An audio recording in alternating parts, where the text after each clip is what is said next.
First Sunitha గారు, of course she's very beautiful. మీరు అంతే కైండ్ అని కూడా అనుకుంటారు, బట్ బ్యూటీకి కైండ్నెస్ కి ఎప్పుడు కూడా లింక్ ఉండదు.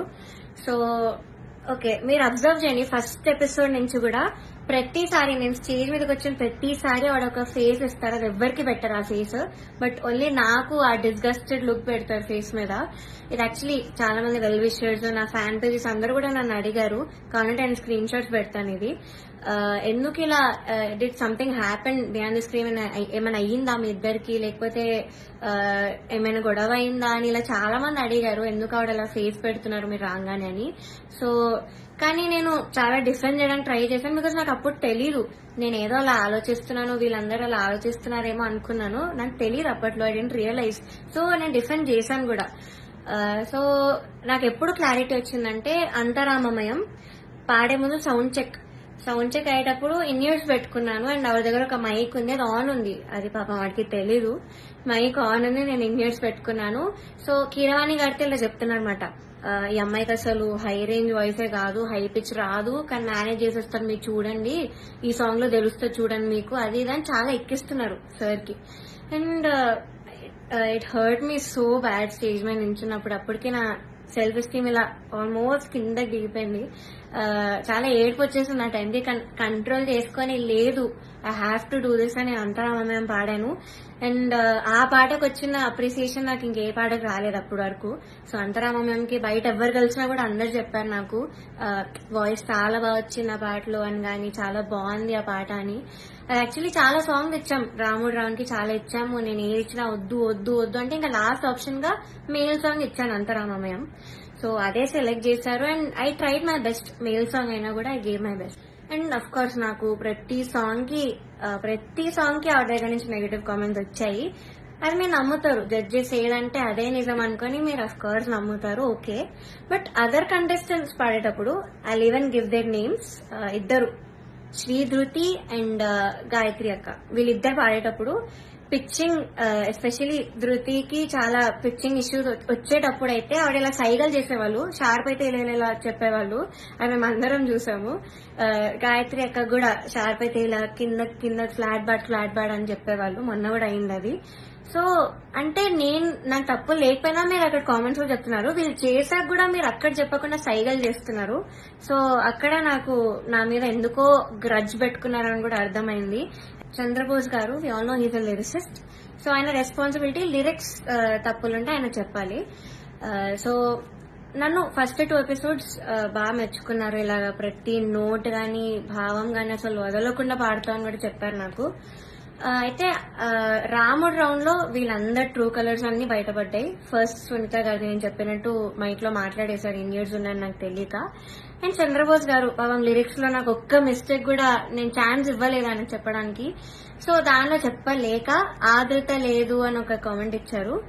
అది ఇంకేం చేయాలి, మేల్ సాంగ్ సేమ్ ఇంపాక్ట్ ఒక ఫీమేల్ వాయిస్ నుంచి మీరు ఎక్స్పెక్ట్ చేయలేరు. So Antaramamayam is a male song. So ఇంకా లిరిక్స్ లో చెప్పలేక ఎందుకు ఇంకా క్రియేట్ చేసుకొని చెప్పడం నాకు అర్థం కాలేదు. అదే రౌండ్ లో ఒక అమ్మాయి లిరిక్స్ మర్చిపోయింది రాముడి పాటలో, అది మాత్రం ఆయన మెన్షన్ చెయ్యలేదు. బీయింగ్ ఎ లిరిసిస్ట్ ఆయన రెస్పాన్సిబిలిటీ ఉంది కూడా ఆయన చెప్పలేదు. ఆ రౌండ్ లో లిరిక్స్ మర్చిపోయింది, చెప్పలేదు. ఇంకా మమ్మల్ని ఏడ్పించేసావు అది ఇదని చెప్పింది, చాలా మంది చేతిలో రాసుకొని వచ్చారు, అది కూడా ఆయన చెప్పలేదు, అది కూడా కౌంట్ చేయలేదు. కానీ నాకు మాత్రం లేని నెగిటివ్ పాయింట్స్ అన్ని, ఆయనకు అవసరం లేని నెగిటివ్ పాయింట్స్ అన్ని కూడా చెప్పారు. లిరిక్స్ లో మాత్రం నేను ఇప్పటివరకు ఆయనకు ఒక్క ఛాన్స్ కూడా ఇవ్వలేదు సాంగ్స్ లో. I never made a mistake lyrics point of view అయితే అస్సలు చేయలేదు. మీరే చూడండి, మీకే అర్థమవుతుంది. సో ఇది కూడా మీకు న్యాయం అనిపిస్తుందా? కీరవాణి సార్ గురించి మాట్లాడదాం. అఫ్ కోర్స్ నాకు చాలా హేట్ వస్తుంది దీనికి మాత్రం, and I'm ready for it because I don't care. Personally నాకైతే నెగటివ్ కామెంట్స్ రాలేదు ఆయన దగ్గర నుంచి. బట్ సెట్ లో ఎలా మాట్లాడతారు, అసలు ఏం చెప్తారు అనేది నేను ఇక్కడ చెప్తాను. పాయింట్ నెంబర్ 1, మెలడీస్ పాడిన వాళ్ళకి మాత్రం వాళ్ళు ఎలా పాడినా కూడా నేను ఆటోమేటిక్ గా మంచి స్కోర్ తీస్తాను అని ఆయన నోట్తో ఆయనే చెప్పారు.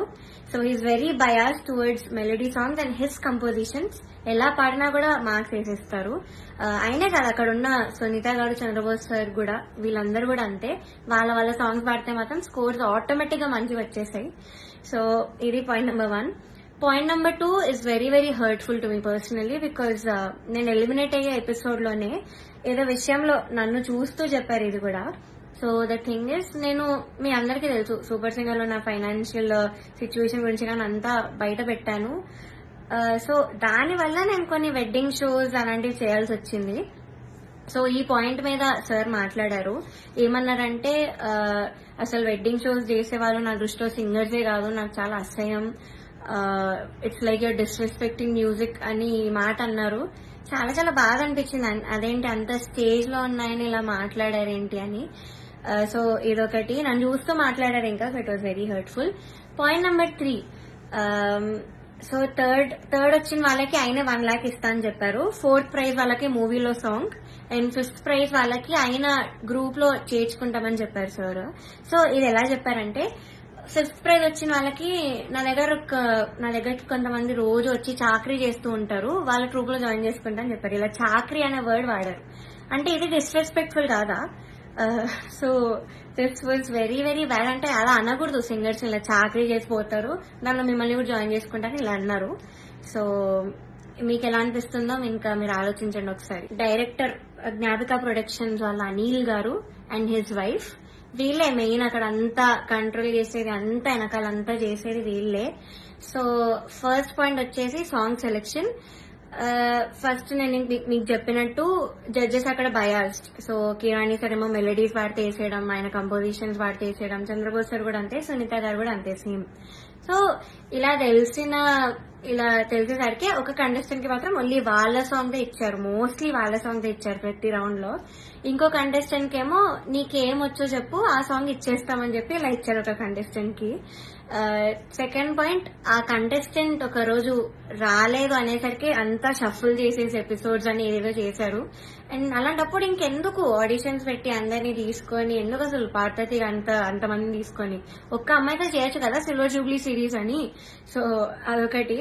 నిన్నంతా ఒకటే డిస్కషన్, సింగర్ ప్రవస్తి, పార్థతీయగా జడ్జెస్, జ్ఞాపిక ప్రొడక్షన్స్, ఈటీవీ సంస్థ, పార్థతీయగా రకరకాల ఛానల్స్లో రకరకాల వార్తలు ప్రసరించారు. అండ్ ఆ అమ్మాయి చాలా యూట్యూబ్ ఛానల్స్కి ఇంటర్వ్యూ ఇచ్చింది, ఎక్స్పోజ్ చేసే ప్రయత్నం చేసింది బేసిక్గా. అంటే ఇవన్నీ ఛానల్స్ వాడిన భాష, అండ్ తను ఎక్స్పోజ్ చేద్దాం అనుకున్నాను అని చెప్పింది కాబట్టి ఆ మాట వాడాల్సి వస్తుంది. అండ్ ఆల్సో డైరెక్ట్గా సునీత అని మాట్లాడింది కాబట్టి నేను ఈ వీడియో చేస్తున్నానండి. ఫస్ట్ ఆఫ్ ఆల్ ప్రవస్తి, చిన్నప్పటి నుంచి నేను బాలుగారు, జానక్ గారు, చిత్రమ్మ అందరూ ఒళ్ళో కూర్చోబెట్టుకున్నట్టే నేను కూడా నేను ఒళ్ళో కూర్చోబెట్టుకుని ముద్దు చేశానమ్మా. ఇప్పుడు నీకు 19 ఏళ్ళు కదా, అలాగే ఒళ్ళో కూర్చోబెట్టుకుని ముద్దు చేస్తే బాగుండదు కదా. చిన్నప్పుడు చాలా బాగా పాడావు అనే దానికంటే చాలా ముద్దుగా పాడావు అనేవారు, నీకు గుర్తుందో లేదో. ముద్దుగా ఉండేదానివి, ముద్దుగా పాడేదానివి, చాలా బాగా పాడేదానివి. చిన్నప్పుడు పాడినట్టు 19 ఏళ్ళకు కూడా కన్సిస్టెన్సీ మెయింటైన్ చేసి ఉంటే సంతోషించే వాళ్ళల్లో మొట్టమొదటి వ్యక్తి నేనే అవుతాను. ఎందుకంటే మా ప్రవస్తి, మా శ్రీలలిత, మా ప్రణతి, మా గాయత్రి అని మేమే ఎక్కువ చెప్పుకొని మురిసిపోయే పిచ్చివాళ్ళం మేము. ఎందుకంటే ఎవరు బాగా పాడితే ఆ పాటలో కరిగిపోయి కన్నీళ్ల పర్యంతం అయిపోయి ఏడ్చేసిన సందర్భాలు, ఏడ్చేసిన ఎపిసోడ్స్ చాలా ఉన్నాయి. అవి నువ్వు చూడలేదేమో, అవి మిస్ అయ్యావు అనుకుంటా. అలాంటి ప్రవస్తి ఈరోజు ఇంత పెద్దదైపోయి రోడ్ మీదకి వెళ్ళి ఇంతమందితో మాట్లాడి తన బాధలు వెళ్ళగక్కుకొని మమ్మల్ని మా గురించి చర్చించే స్థాయికి ఎదిగింది అంటే నాకు కొంచెం అసంతృప్తిగా కూడా ఉంది. But that doesn't matter for you, because నువ్వు చెప్పాలనుకున్నది చెప్పావు బయటికి వెళ్ళి. ప్రవస్తి, నీకు విషయం చెప్పాలమ్మా, నీకు పాడతా తీయగా కాంపిటీషన్ మాత్రమే కాదు, డిఫరెంట్ ఛానల్స్లో కూడా కాంపిటీషన్లో నువ్వు పార్టిసిపేట్ చేసావు కదా, నీకు ప్రాసెస్ తెలీదమ్మా. సింగర్ సెలెక్షన్ అంటే సింగర్స్ పంపించేటటువంటి సాంగ్ సెలెక్షన్లో రైట్స్ అనేవి కూడా ప్రతి ఛానల్కి కొన్ని సాంగ్స్కి రైట్స్ ఉంటాయి, వాటిల్లోంచి కూడా సెలెక్ట్ చేయాలి అన్న ప్రాసెస్ నీకు తెలుసో లేదో నాకు తెలియదు. కానీ ఆడియన్స్ అందరికీ మాత్రం చెప్తే అన్ని విషయాలు చెప్పు, ప్రాసెస్ గురించి చెప్పు, యూనో ఆ ప్రాసెస్లో ఉన్నటువంటి రెస్ట్రిక్షన్స్, ఛానల్కి ఉన్నటువంటి రెస్ట్రిక్షన్స్ ఇవన్నీ కూడా మాట్లాడమ్మా, అప్పుడు నేను నిజంగా సంతోషిస్తాను. సో ఛానల్కి అండి కపుల్ ఆఫ్ రెస్ట్రిక్షన్స్ ఉంటాయి మ్యూజిక్ని డిప్లాయ్ చేయడానికి, అంటే మ్యూజిక్ని వాడుకోవడానికి. అన్ని పాటలకి రెస్ట్రిక్షన్, అన్ని పాటలకి లీనియన్స్ ఉండదు. కాబట్టి ఏంటంటే వీళ్ళు ఇచ్చే పార్టిసిపెంట్స్ ఇచ్చే సాంగ్ లిస్ట్లో వేటికైతే రైట్స్ ఉంటాయో అవి మాత్రమే కాంపిటీషన్లో పాడాల్సి ఉంటుంది. అవి నచ్చ చెప్తాను కూడా ప్రతిసారి. నచ్చ చెప్తా అంటే నేను కాదండి, మేనేజ్మెంట్. తర్వాత ఎన్నిసార్లు రిపీట్ అయింది అంతకుముందు కాంపిటీషన్లో ఆ పాట అనేది కూడా చూస్తారండి యాజమాన్యము. ఇదంతా కూడా మీకు తర్వాత జ్ఞాపిక వాళ్ళు ఎక్స్ప్లెయిన్ చేస్తారు ఈ ప్రాసెస్ ఎలా సాగుతుంది అనేది. సో నేను ఏ పాట ఇచ్చినా వాళ్ళు వద్దంటున్నారు, నేను ఏ పాట ఇచ్చినా వాళ్ళు వద్దంటున్నారు అని మాత్రమే ఎక్కువసార్లు ప్రొజెక్ట్ చేసింది తను. రీజన్ ఇది అని మీకు తెలియదు కదా, అందుకని చెప్తున్నాను. సో నేను కొరకొరా చూశాను అని చెప్పి అంటున్నావు కదా నాన్న. సో నేను కొరకొరా నిన్ను ఎందుకు చూస్తానో, ఎందుకు చూడాల్సిన అవసరం ఏమిటో నాకు అర్థం కాలేదు. అక్కడ ఉన్నటువంటి నేను, కీరవాణి గారు, చంద్రబోస్ గారు నిన్నే ఎందుకు టార్గెట్ చేశామనే విషయం నాకు ఇప్పటికీ ఆలోచించటానికి కూడా నాకు అసలు కనీసం ఆ థాట్ కూడా రావటం లేదు బేసిక్గా. నేను నిన్ను కొరకొర ఎందుకు చూసానో మరి నాకు అర్థం కాలేదు. నువ్వు మర్చిపోయావు అనుకుంటా. నేను నీకు కొన్ని విషయాలు గుర్తు చేస్తాను. ఏంటంటే అమ్మా, క్లాసికల్ రౌండ్లోనే అనుకుంటా నీ దగ్గరికి వచ్చి మరి నువ్వు కొంచెం అప్సెట్గా ఉంటే, నువ్వు ప్రతిదానికి నువ్వు అప్సెట్ అయిపోతావు, ప్రతిదానికి ఇరిటేట్ అయిపోతావు. నీ వాయిస్ అలాంటిది. కొంతమంది ఇమోషన్స్ కంట్రోల్ చేసుకోగలుగుతారు, కొంతమంది కంట్రోల్ చేసుకోలేరు. నేను అమ్మ స్థానంలో ఉన్నాను కాబట్టి నేను అర్థం చేసుకోగలుగుతాను. నీ దగ్గరికి వచ్చి మరి మిగతా పార్టిసిపెంట్స్ సాక్ష్యంగా ఉన్నారు తల్లి. ఈ రోజుల్లో ఏంటంటే నువ్వు నా మీద ఇన్ని ఎలిగేషన్స్ వేసావు, ప్రూవ్ చేసుకోవాల్సిన అవసరం కూడా నాకు ఉంది కదా, unfortunately are fortunately, what ever it may be. So వాళ్ళందరి మధ్యలో నీకే చెప్పాను వచ్చి, ప్రవస్తి క్లిక్ నడుస్తున్నప్పుడు నువ్వు దాన్ని బేస్ చేసుకొని పాడుతున్నావు. మృదంగం అటు ఇటు అయినా కూడా నువ్వు అప్సెట్ అవ్వాల్సిన అవసరం లేదమ్మా. నువ్వు ఎలా పాడావనేది నాకు తెలుసు, మా అందరికీ అర్థమైంది. అక్కడ కొంచెం మృదంగం నిన్నేదో ఇబ్బంది పెట్టినట్లుంది అని నేను నీ దగ్గరకు వచ్చి మాట్లాడాను. అది నువ్వు మర్చిపోయావేమో కానీ నీ మిగతా పార్టిసిపెంట్స్ అందరూ ఏంటో గుర్తుపెట్టుకున్నారు మరి. అండ్ ఇంకో విషయం, ఈ సిరీస్ సంబంధించి మాట్లాడుకుందాము. నువ్వు గాయత్రి ఫేవరెటిజం, శ్రీలలిత ఇంకోళ్ళు అని రకరకాల పేర్లు తీస్తున్నావు. నాకు అదేంటో అర్థం కావట్లేదు. కానీ వీళ్ళెవ్వరూ మ్యాంగో మ్యూజిక్లో పాడలేదమ్మా, నువ్వు తప్ప. నేను నిన్నే ఎందుకు పిలిచాను వీడియో చేయడానికి? నిహాల్ గారు నీ గురువు గారు అష్టలక్ష్మి స్తోత్రం చేసినప్పుడు నేను వెనకాల కోరస్ బ్యాచ్లో నువ్వు పాడావు, గుర్తుందా నీకు? రికార్డ్ చేసినప్పుడు వీడియో షూట్ చేసే టైంలో నేను ఒక్కదాన్నే షూట్ చేయొచ్చు తల్లి. నువ్వు బాడీ షేమింగ్ అని మాట్లాడుతున్నావు కదా, నేను వేరే ఎవరినో నలుగురిని నా వెనకాల కూర్చోపెట్టుకుని చేయొచ్చమ్మా. నేను పర్టికులర్గా పిలిచాను ఇంటికి. పాపో ఒంటరిగా నువ్వు మీ అమ్మగారు వెళ్తారు, అయ్యో లేదు అలా కాదు అని చెప్పి మా వాళ్ళు ఏదో ఏర్పాట్లు చేసి దగ్గరుండి పంపించారు నీకు. ఇవన్నీ మర్చిపోతే ఎలా తల్లి నువ్వు? తప్పు కదా. కీరవాణి గారు పెళ్లి గురించి, అందులో కచేరీ గురించి మాట్లాడారు అని చెప్పి నువ్వు ఒక రెవల్యూషనరీ స్టేట్మెంట్స్ ఏవో పాస్ చేసావు కదా. పెళ్ళిళ్ళలో నేను కూడా పాడతాను, ఓకే? మొన్న రీసెంట్గా ఈరోజు ఇండియాలోనే టాప్ మోస్ట్ మ్యూజిక్ డైరెక్టర్ అయిన అనిరుద్ధ్ కూడా పెళ్ళిలో పాడారమ్మా. ఆయన ఒపీనియన్ ఆయన చెప్పారు. నేను ఇప్పటి వరకు పెళ్లి కచేరీలు ఎందుకు చేయలేదంటే అని వరల్డ్ మ్యూజిక్ డే సందర్భంగా ఒక గొప్ప సంగీత దర్శకుడు ఆయన పాయింట్ ఆఫ్ వ్యూ ఏంటనేది ఆయన ఎక్స్ప్లెయిన్ చేస్తే, నీలో ఉన్న ఇన్ఫీరియారిటీ కాంప్లెక్స్ మూలంగా అది నిన్నే అంటున్నారు అని అనుకొని అది నువ్వు ఓన్ చేసుకోవటం తప్పు కదా తల్లి. అసలు ఎవరన్నా ఫీల్ అవ్వాలి అంటే ఫస్ట్ నేను ఫీల్ అవ్వాలి ఆ ముక్కకి. గత 2 రోజులుగా సోషల్ మీడియాలో ఈటీవీ పాడుతా తీగ ప్రోగ్రామ్ గురించి అండ్ జ్ఞాపిక ఎంటర్టైన్మెంట్స్ ఆ ప్రొడక్షన్ గురించి చాలా డిస్కషన్ జరుగుతుంది. దాని మీద ప్రవస్తి గారు ఎలిగేషన్ చెప్పడం కూడా జరిగింది. సో ఆ క్లారిటీ ఇవ్వటం కోసమే నేను ఈ వీడియో చేస్తున్నాను. So point by point Pravasthi గారు ఏం చెప్పారో దాని గురించి నేను మీకు క్లారిటీ ఇవ్వబోతున్నాను. ఫస్ట్ ఆవిడ మాట్లాడిన దాంట్లో నాకు సాంగ్ సెలెక్షన్లోనే బయాస్ చేశారు. వాళ్ళ ఫేవరెట్ కంటెస్టెంట్లకి ఒక సాంగ్స్ ఇచ్చేవాళ్ళు, నాకు నచ్చిన పాటలు, నేను పాడలేని పాటలు అనుకున్నవి చూసి ఇస్తారు అని ఇలా మాట్లాడారు. బట్ సాంగ్ సెలెక్షన్ ఎలా ఉంటుంది అంటే చెప్తాను. మా ETV creative team and Gnapika creative team అంటే అనిల్ గారు అండ్ టీం అందరూ కలిసి వాళ్ళు ఒక 4 జోనర్స్ సెలెక్ట్ చేస్తారు ఎవ్రీ షెడ్యూల్. ఆ 4 జోనర్స్ని మనం కంటెస్టెంట్స్ పిల్లలందరికీ పంపిస్తాము. వాళ్ళందరినీ ఆ జోనర్స్లో మన ఛానల్కి ఉన్న రైట్స్ని, ఏ ఆడియో రైట్స్ మనకైతే ఉన్నాయో వాటిలోంచి సెలెక్ట్ చేసి పాటలు ఇమ్మని చెప్తాం, మేము ఇవ్వము. వాళ్ళు ఒక్కొక్క కంటెస్టెంట్ మనకి 6 సాంగ్స్ ఇస్తారనమాట.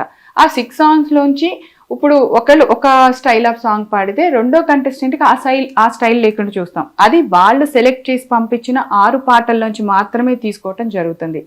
సో ఇది ఒక క్లారిటీ. ఈ 6 పాటల్లోంచి మేము ఇచ్చిన పాటని వాళ్ళు ప్రిపేర్ అయ్యి వాళ్ళు రిహార్సల్స్కి వచ్చి అక్కడి నుంచి నోటేషన్లు అన్నీ జరిగిన తర్వాత వాళ్ళు మేము రెడీ అన్న తర్వాత మా షూట్ డేట్ని మేము అనౌన్స్ చేసి షూట్ చేయడం జరుగుతుంది. ఇది సాంగ్ సెలెక్షన్ ప్రాసెస్ అండి. ఇందులో మేము ఎవరికి ఏమి బయాస్ చేసి ఇచ్చే ఛాన్స్ లేదని మీ అందరికీ అర్థమైంది కదా. అంటే పిల్లలు పంపించిన పాటల్లోంచి సెలెక్ట్ చేసి వాళ్ళ పాటని మేము ప్రజెంట్ చేయటం, వాళ్ళు ప్రిపేర్ అయిన పాటని ఫస్ట్ ఆఫ్ ఆల్ రిహార్సల్స్ కూడా ఈటీవీ చాలా స్పెండ్ చేసి వాళ్ళకు ఒక 2 days ముందు మొత్తం ఎక్విప్మెంట్ అరేంజ్ చేసి వాళ్ళ సెలెక్షన్ వాళ్ళు వచ్చి అక్కడ ప్రాక్టీస్ చేసుకొని ఆఫ్టర్ దట్ ఆ పాట షూట్ రోజు పాడేలాగా మనం అరేంజ్ చేయడం జరుగుతుంది. సో ఇంత దాంట్లో జరిగే ప్రాసెస్ని చాలా సింపుల్గా పాట సెలెక్షన్లో బయాస్ జరిగింది అని చెప్పి ప్రవస్తి గారు అన్నారు. సో ఇది క్లారిటీ అండి. సో అండ్ నెక్స్ట్ అసలు మెయిన్ ఎలిగేషన్ కాస్ట్యూమ్స్ ప్రాసెస్ ఎలా జరుగుతుందంటే, ఇప్పుడు పిల్లలందరూ దగ్గర నుంచి వచ్చిన సాంగ్స్లో ఫైనల్ అయిన ప్రతి పాటలోంచి ఆ పాటకి తగ్గ ఏ డ్రెస్సులు బాగుంటాయి అనేది ఇట్స్ ప్యూర్లీ నేను డిసైడ్ చేసి ఇస్తానండి. అంటే మేకోవర్లో ఈ పాటకి ఈ డ్రెస్ వేసుకుంటే బాగుంటుంది అని నేను సెలెక్ట్ చేసినవి ఈటీవీకి పంపించిన తర్వాత ఈటీవీ వాళ్ళు మాకు ఎస్ అండి బాగున్నాయి ఇవి అని చెప్పిన తర్వాత నేను అవి డిజైనర్కి పంపించడం జరుగుతుంది. ఆ కాస్ట్యూమర్ ఏదైతే దాన్ని మేము పంపించిన ఫోటో ఉంటుందో దాన్ని డిజైన్ చేసి పిల్లలకి ఆ రోజు ఇవ్వటం జరుగుతుంది. ఇది ప్రాసెస్ అండి. ఇక్కడ ఎవరి చాయిస్ లేదు, పాటదే చాయిస్. పాటకి తగ్గట్టుగా మేము కాస్ట్యూమ్ డిజైన్ చేస్తాను తప్పితే అవి మనుషులకి తగ్గట్టుగా ఏ రోజు డిజైన్ చేయటం జరగలేదు. మీరు ఒక్కళ్ళే ప్రవస్తి గారు ఇది చెప్పింది. అండ్ ఇంకొక ఎలిగేషన్ కూడా చేశారు మీరు కాస్ట్యూమ్స్ పాయింట్లోనే, నన్ను కాస్ట్యూమర్ మీ బాడీకి ఏ డ్రెస్ సరిపోదు అని అన్నారు అని. నిజంగా అది తప్పు, అది చాలా తప్పు మాట. ఎవరెవరు బాడీ గురించి మాట్లాడాల్సిన అవసరం లేదు. అది ఎవరి దేవుడు ఇచ్చింది, ఎవరు కాదనలేము. దానికి మనం ఒకళ్ళు కామెంట్ చేశారని మనం ఊరికే ఉండక్కర్లా, మీరు చెప్పచ్చు అందరికీ. కానీ మీరు ఇది ఎక్కడ చెప్పాలి, మీరు షూటింగ్ జరుగుతున్నప్పుడు సెట్లో అక్కడ నాకు కానీ షో డైరెక్టర్ అనిల్ గారికి కానీ అండ్ అక్కడ ఉన్న ఈటీవీ ప్రొడక్షన్ మేనేజర్కి కానీ మీరు చెప్పాలి. బాధ్యతగా ఉంటే, మీరు బాధపడి ఉంటే ఆ విషయంలో మీరు ఆ రోజు చెప్పకుండా ఈరోజు ఆఫ్టర్ ఎలిమినేషన్ వచ్చి నన్ను నా బాడీ షేవింగ్ చేశారు, నన్ను ఈ డ్రెస్సులు వేసుకోమన్నారు, నన్ను ఇలాగే ఉండమన్నారు అని చెప్పారు. ఇప్పుడు ఓన్లీ ప్రవస్తి గారికి ఏవైతే పొట్టి బట్టలు ఇచ్చామో అని మాట్లాడారో ఒక్కసారి 10 ఎపిసోడ్లు మనం ప్రవస్తి గారితో షూట్ చేయడం జరిగింది. ఆ 10 ఎపిసోడ్స్ కాస్ట్యూమ్స్ ఒకసారి చూడండి. ఇక్కడ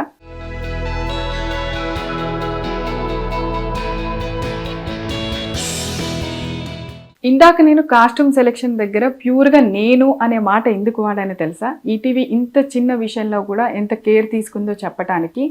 ఆడపిల్లలు 7 ఉన్నారు, మగపిల్లలు 7 ఉన్నారు. సో ఆడపిల్లల కాస్ట్యూమ్స్ విషయంలో జాగ్రత్తలు ఒక ఆడపిల్ల తీసుకుంటుందనే విషయాన్ని కూడా వాళ్ళు కన్సిడర్ చేసి ఈ బాధ్యత నాకు అప్పచెప్పటం జరిగింది. సో ఇలాంటి బాడీ షేమింగ్ మాటలు, ఇలాంటి డ్రెస్సు ఇలా వేసుకో అలా వేసుకో అని మాట్లాడటానికి యాజ్ ఏ ఒక ఆడపిల్లగా నాకు కూడా మనస్సాక్షి ఉంది. అలా ఎప్పుడు నేను మాట్లాడలేదు ప్రవస్తి గారు. సో మీ మనస్సాక్షికి తెలుసు అనుకుంటున్నాను ఆ విషయము. ఇప్పటి వరకు పాడుతా తీగ చరిత్రలో అట్లీస్ట్ ఒక స్లీవ్లెస్ అనే డ్రెస్ వేయటం కూడా జరగలేదండి.